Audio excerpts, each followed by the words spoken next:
Before I start out, I want to ask you all a really simple question. Raise your hands if you've ever experienced a heartbreak. Good, then you already know the first half of my story.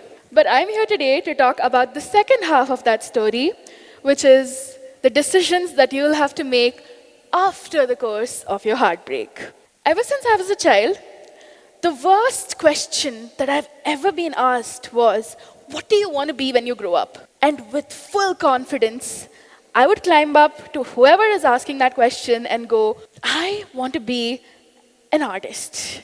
People would chuckle and then they would say, so you want to be an artist, that's great. But what do you mainly want to be? Art was never really considered as a priority. Being considered as a career was way far off. And I was a girl who grew up watching Mad on Pogo, looking at Rob creating all of these massive, miraculous worlds. And I would tell myself that someday I'm going to do the same thing. I'm going to create a world so massive that every piece that I create is my own big picture. But sadly, people didn't really see it that way. Art was always a subsidiary to what academia was providing as a career. What exactly makes a career? Is it the money that's involved? Is it the fame that comes with it? Or is it simply something that is acceptable in a social setting? While a career definitely enthralls all of these three impactful pieces, it takes a little bit of swimming in these treacherous waters of finding your career to realize that the true meaning of finding something that you love to do is to find self-fulfillment inside it. People kept telling me that your career needs to be something that you're passionate about, but no one really tells you where to find this passion from. No one tells you that this passion does not just strike like a lightning bolt when you're least expecting it, but this passion might just be something that comes and saves your life when you're stuck in the trenches after making a series of wrong choices for all the wrong reasons.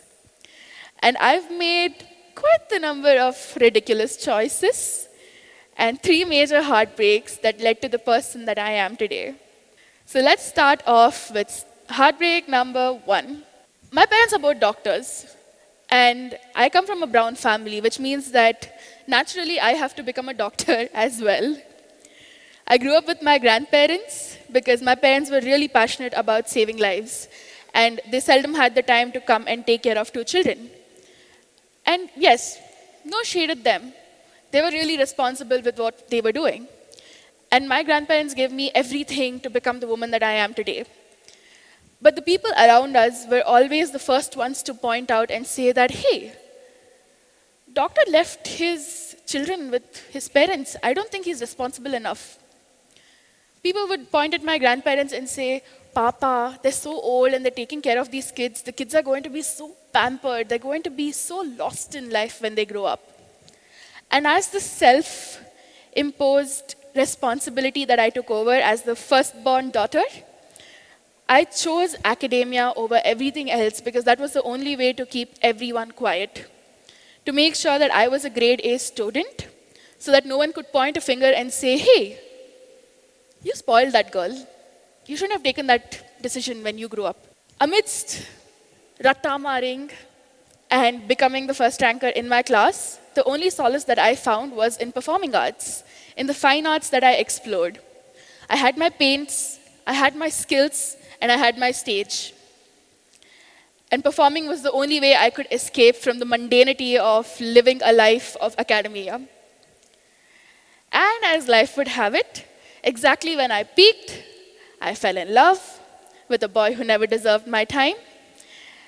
And I would lose everything that I've gathered because I would become a base for baseless rumors, a lot of humiliation, and a lot of stories which definitely should not be linked with a child. I'm 24 right now, and looking back in retrospection, I've realized that I was just a child. It was a series of mistakes that I made where I was too outspoken about the decisions that I was taking. But what I still don't understand is how the grown-ups at that point did not take that into consideration that, hey, she's just a child, but still used me as an example for what you shouldn't be after peaking. Naturally, when that happened, I chose to step away from the spotlight and tell everyone that, hey, you know what? I think I'm going to shrink. I'm going to mold myself into the way that you want me to be because I want to cancel out all the noise that you're creating around me. And that is how I became someone who had to take a step into science. Then came heartbreak number 2 in the most rebellious teen drama fashion, where the boy I was dating said, I don't think you're smart enough to be a doctor. And this was a boy that I used to cry about. This was a boy that I used to cry to about waking up early in the morning, going to school, going to NEET coaching right after, ending my day at 9 o'clock after a very exhausting 13-hour day which started at 6.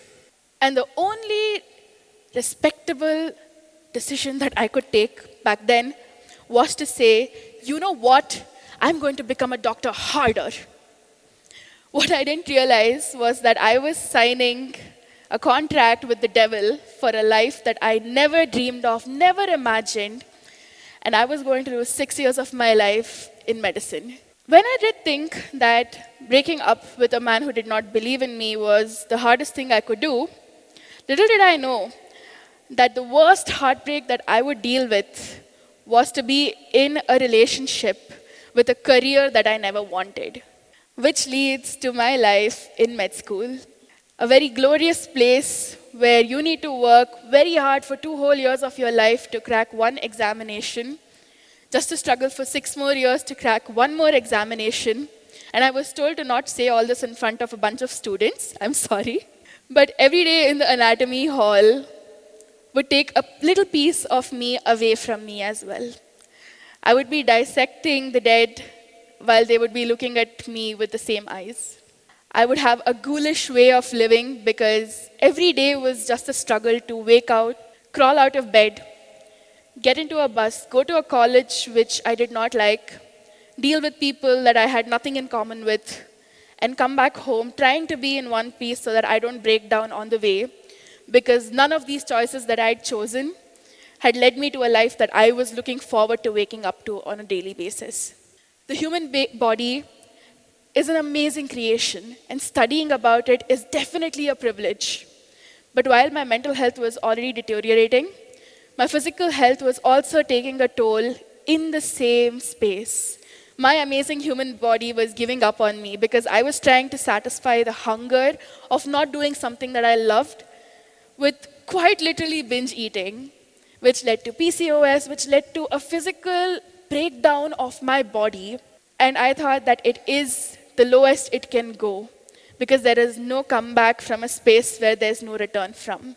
Around the same time, when I had completely given up, the world started giving up with me because COVID finally hit. And to be honest, when the lockdown was imposed, it was the happiest few days of my life because I didn't have to make the choice of waking up every morning and dragging myself to college.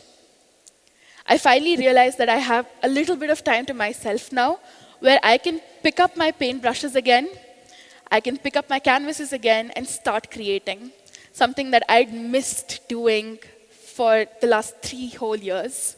When my canvases ran out, I decided that it was time to become art, to start painting on myself, to become a museum of all the things that I loved. And when I realized that there's only so much space on my body to dedicate to my art, I looked around, saw all the empty walls around me and said, you know what, today I'm going to paint a wall.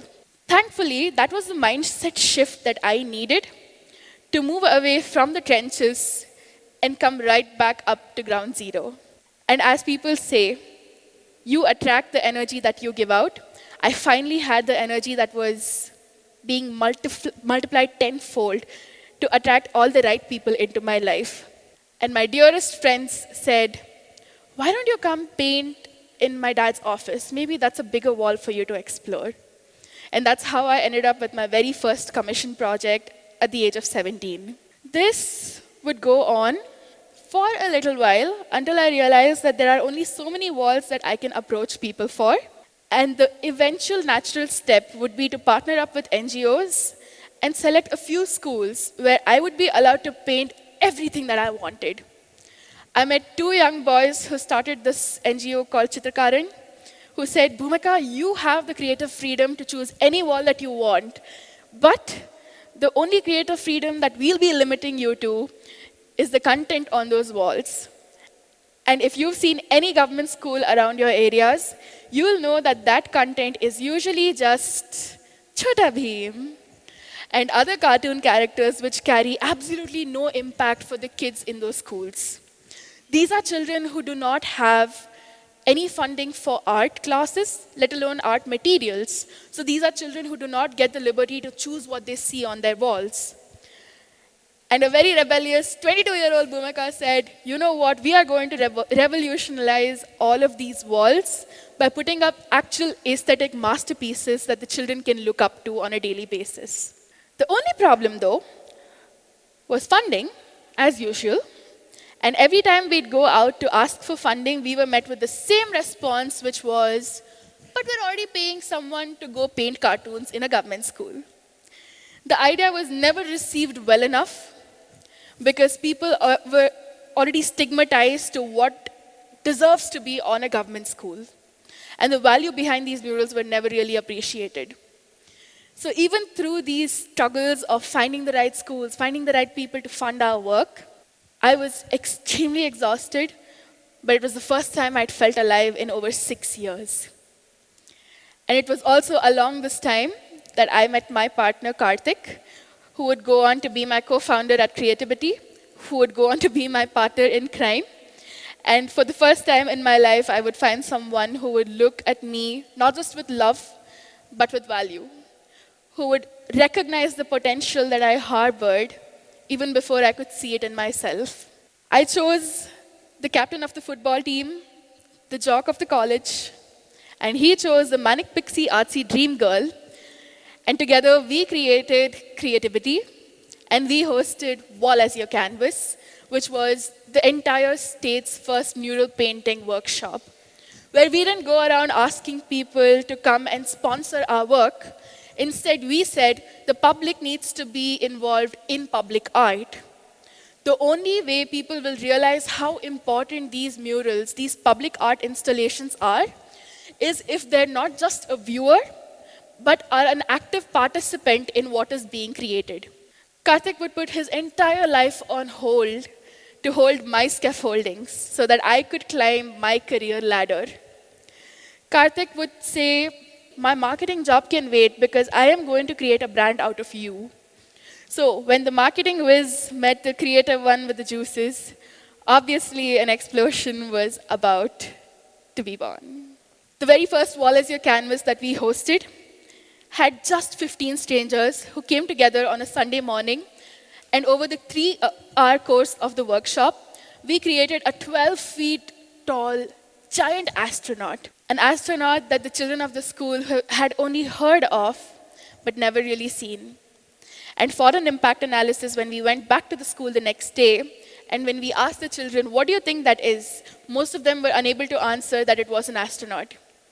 And the children of the school were forced to ask their teachers to have an open discussion about space and the infinite possibilities that will follow once you think outside the walls of your government school.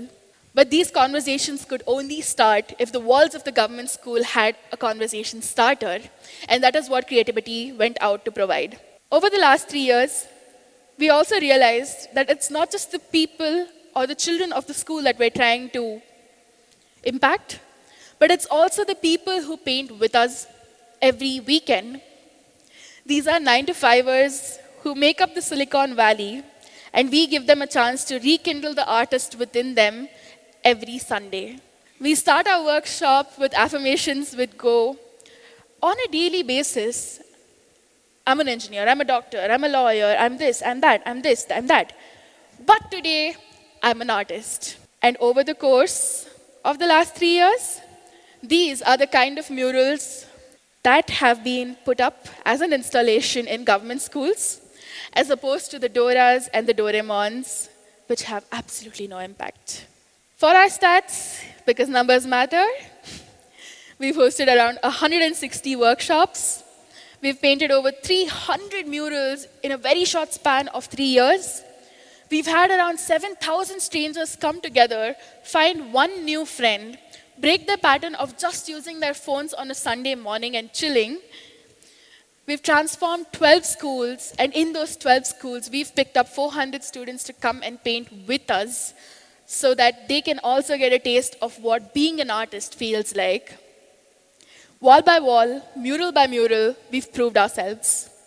We've landed the big projects, we've come on TV, we've worked with some incredible people, and I've been great enough to find a team that shows up for me every Sunday. But apart from all the things that creativity has done, coming back to all the lists of ways to not deal with your heartbreak, here's what Bhumika has to say. Step 1, the lesson from my very first heartbreak: do not stop yourself from pursuing what you love because you're scared of what people will say. Number 2, never make life-changing decisions out of vengeance, especially when those decisions do not favor you. Hurting yourself to prove a point is not a victory.